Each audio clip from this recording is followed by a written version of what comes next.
Thank you, Dr. Ron. You know, I'm always amazed at this conference because it's not taking place in a university setting, but the quality of the material you're hearing is of university level and scholarly level. And I've always been impressed with the speakers you get, prominent exception in my case, but the rest are great. Jamie Lee Berryhill is just an amazing gal. You know, I love the Hebrew discussion here in Little Rock, Arkansas. Just wonderful.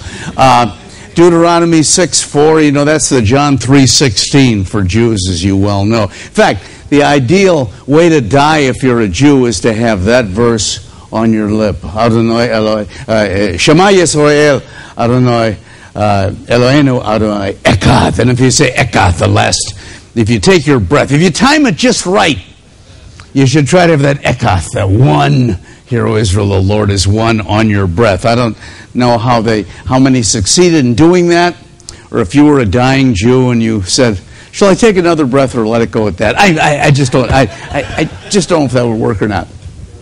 And then, of course, Dr. Ron Mosley is a man I've admired for years.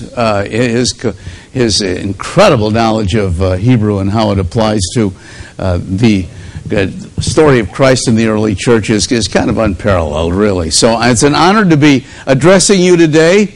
And did you notice how excited Dr. Mosley got over the non-biblical material that is still telling history, like through Josephus and others, that do impinge, that does impinge this extra material on the biblical record? Well, that's the same kind of fascination that I had years ago when I was in Sunday school, and I was so tuned in, so turned on by these biblical episodes that I always wanted to know more.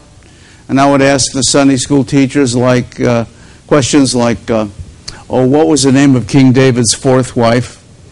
How could he get away with that?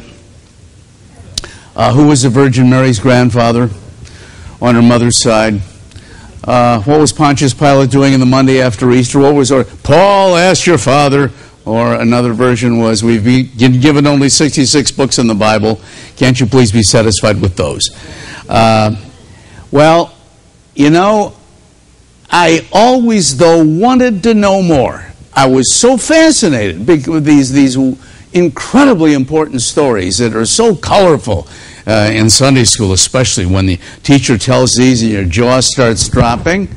I want to know more. Teacher, tell me what happened before this episode. Tell me whatever happened to so-and-so afterwards. You know, threw her hands up in dismay. Well,